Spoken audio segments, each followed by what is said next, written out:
They called her poorhouse born. She was a toddler and didn't have much of an identity, just another unwanted child abandoned to the cold stone walls of a Boston orphanage in the spring of 1863. The orphanage called it charity, but some might have called it the beginning of the end. Her mother had died of tuberculosis, and her father, known as Kelly the Crack, was a tailor who was said to have been insane to the point of sewing his own eyes shut, which admittedly is pretty insane. Boston, Massachusetts in the mid-1880s was a city of tension. It was buttoned up and proper on its brownstone surface, but cracked with class divides and streets choked with the smoke of industrial ambition. It was a city that prided itself on civility, but civility was sometimes just a pretty costume, a bit of fluff and manners, and behind it cruelty flourished, quiet, polite, and institutionalized. It was a place where orphans were given new names, where young girls were trained to serve wealthy families, where a child with no family, no status, and no voice could disappear into someone else's household and become whatever they were told to be. She would learn early how to smile without feeling, how to obey without question. She would be trained on how to make herself useful but invisible, and the little girl who was so easily forgotten as a child would become a woman who was completely unforgettable, but not for the reasons anyone expected.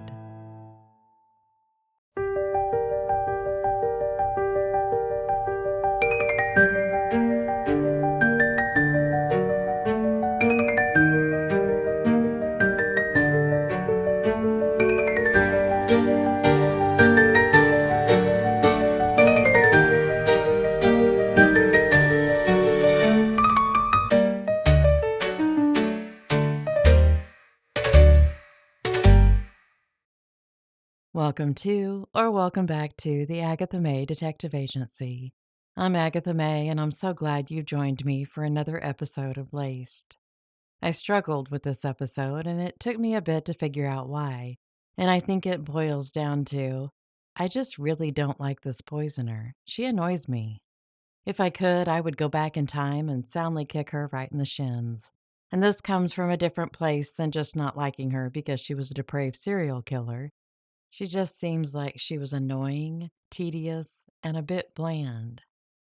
On March 31st, 1857, Irish immigrants Bridget and Peter Kelly gave birth to a daughter.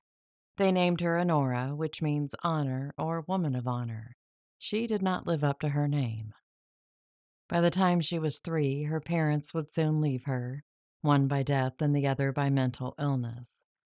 Her father, unable to take care of Honora, deposited her in one of her older sisters at the orphanage named the Boston Female Asylum.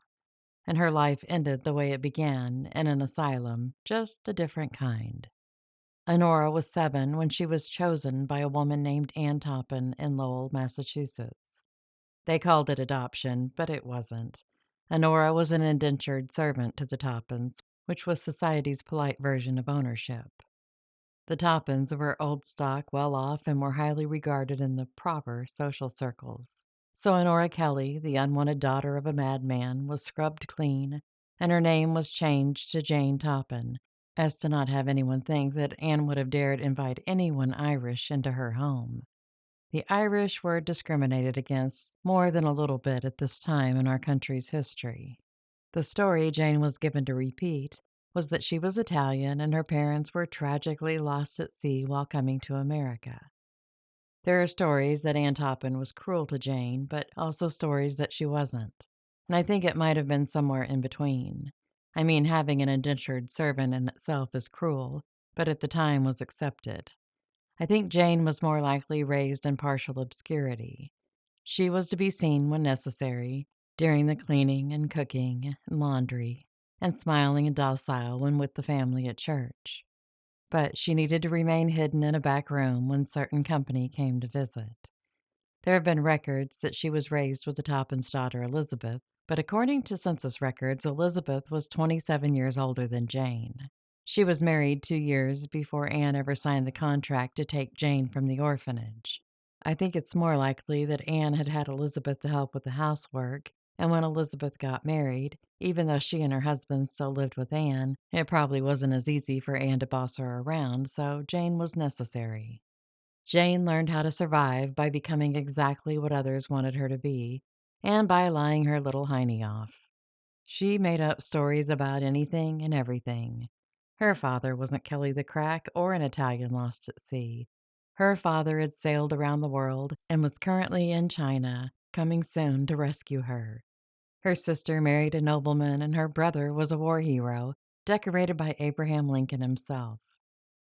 Some schoolmates saw through her lies, and to them, Jane was despicable for her prevarications.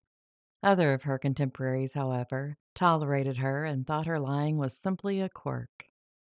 Elizabeth was one of those who seemed to enjoy Jane's company. Maybe it was the age difference, or maybe she felt a little sympathy for Jane. Elizabeth was said to have always been kind to her, but Jane's repayment of that kindness was, well, less than hospitable. When Jane came of age, Jane Toppan gave Jane $50 and declared her free. But even though the cage door was metaphorically open, Jane wasn't quite ready to leave the nest.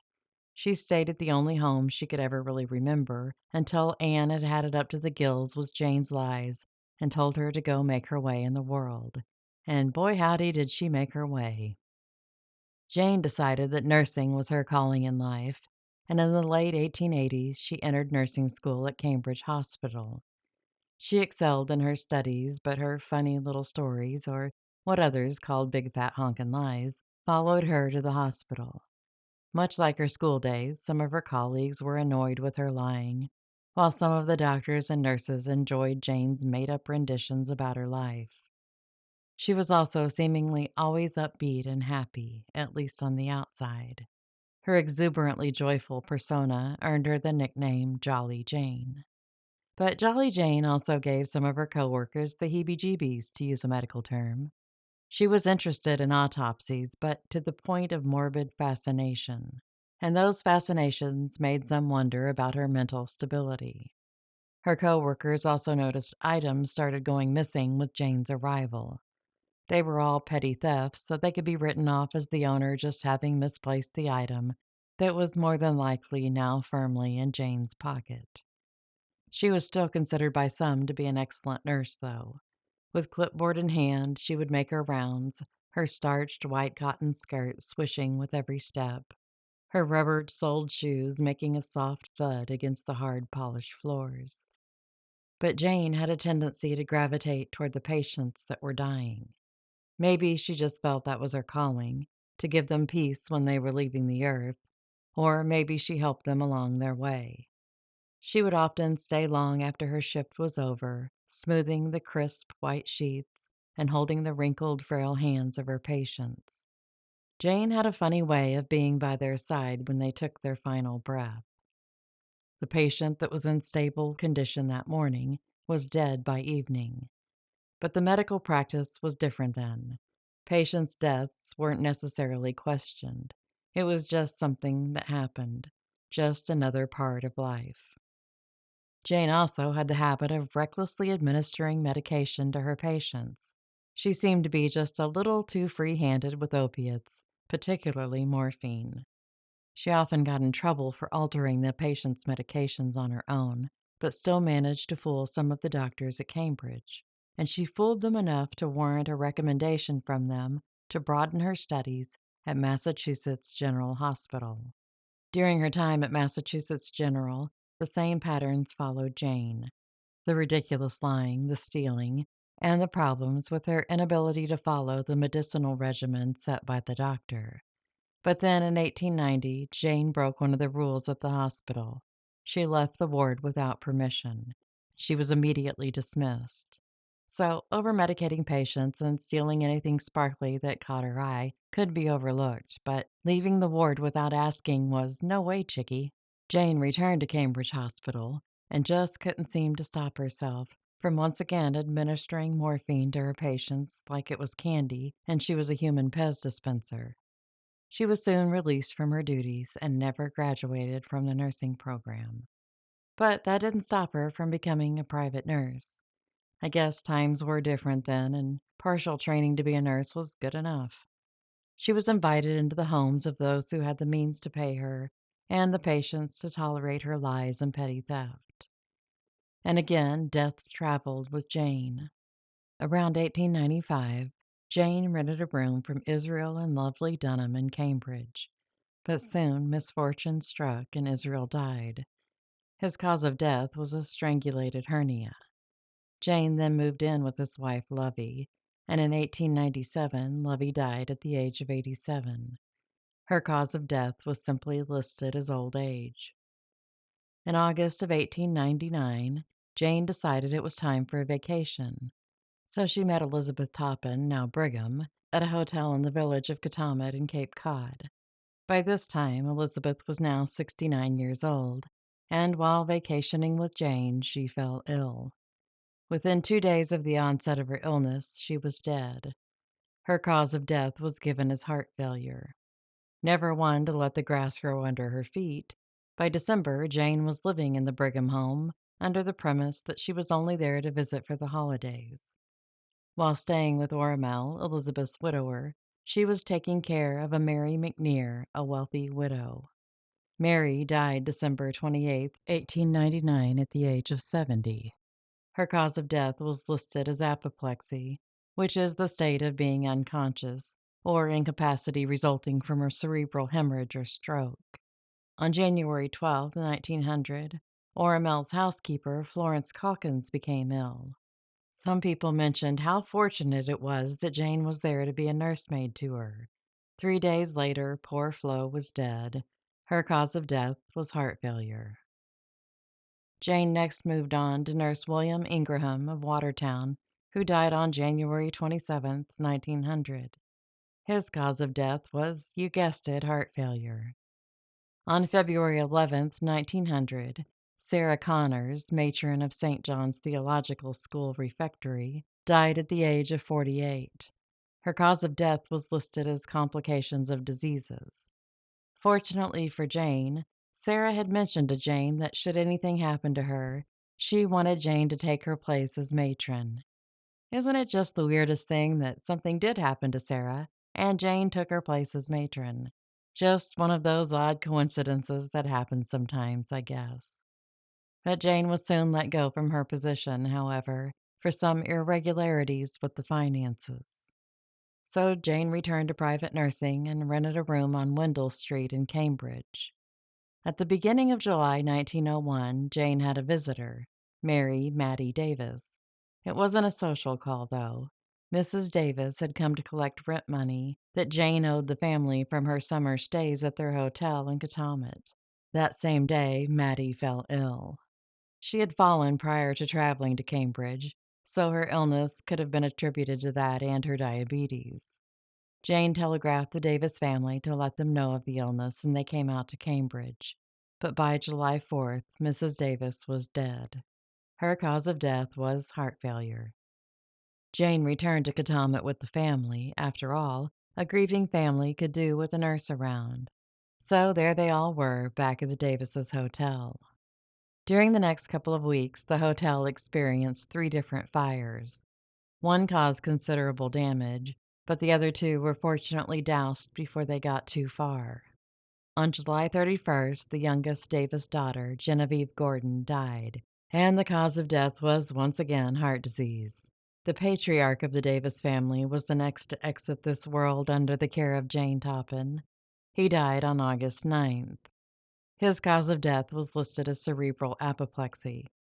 Finally, the youngest of the family, Mary, or Minnie as she was known, died on August 13th. It was said that she died from the sheer exhaustion of losing her family in such a short time. With no one in the family left to nurse, Jane returned to the home of Ormel Abraham Brigham, hoping to talk him into marriage. But Ormel wasn't having it. He spurned Jane's affection, and then his sister, Edna Bannister, died on August 27th. And even Ormel became sick, but he somehow pulled through, I'm sure thanks to Jane. He still rejected her, though.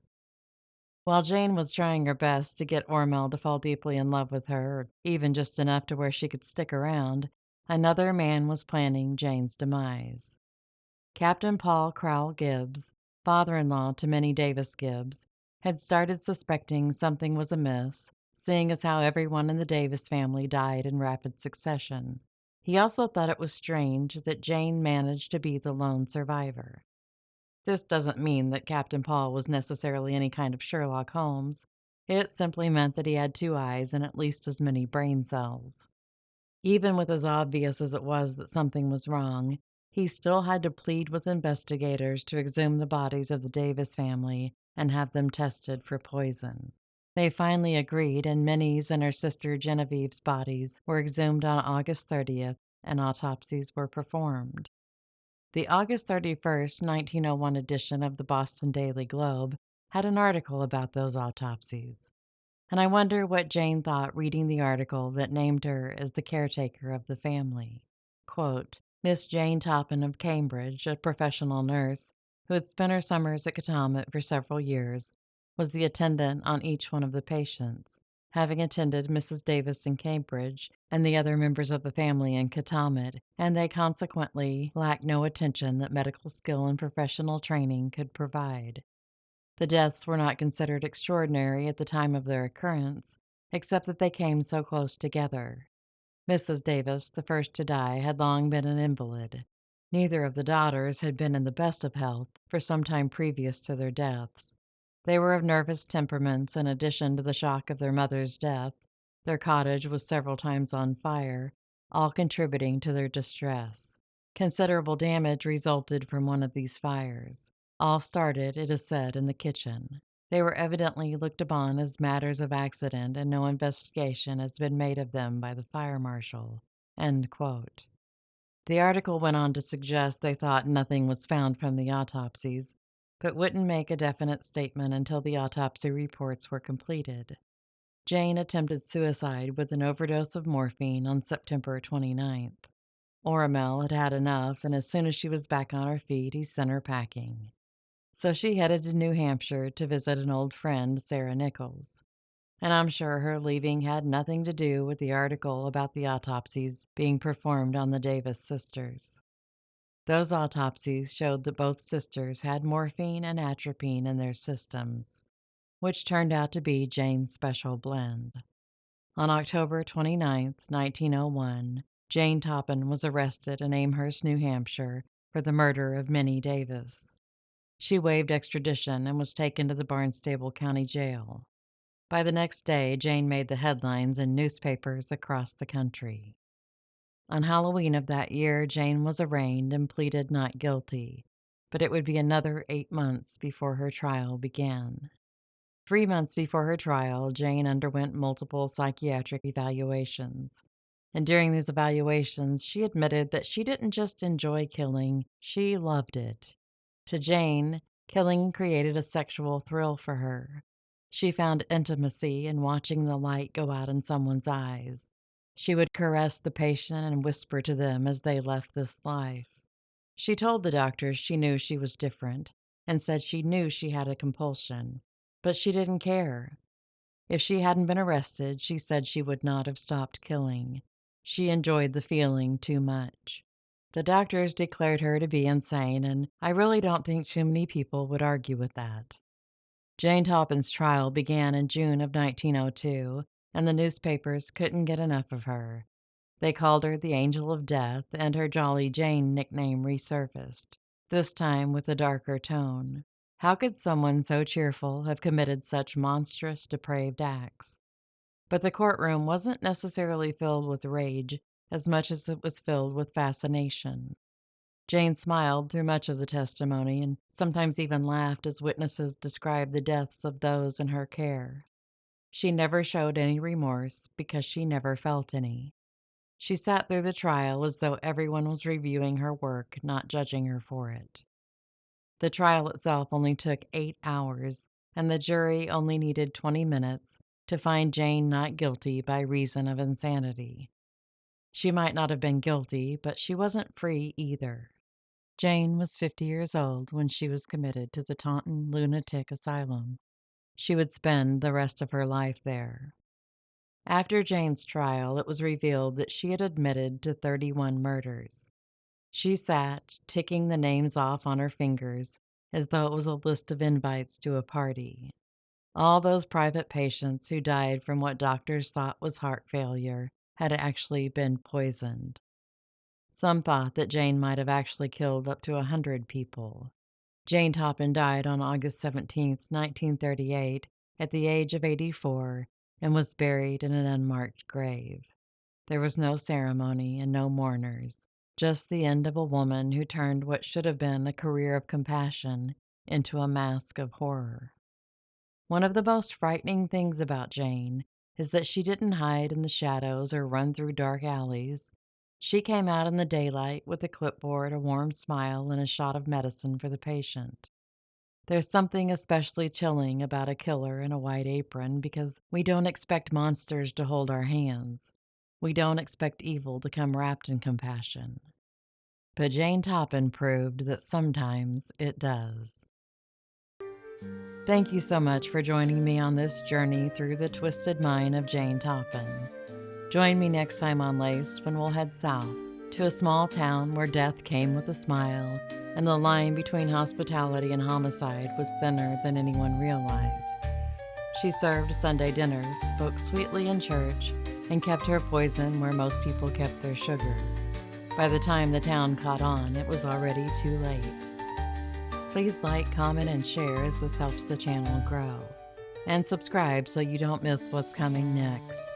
Until then, stay safe and be happy.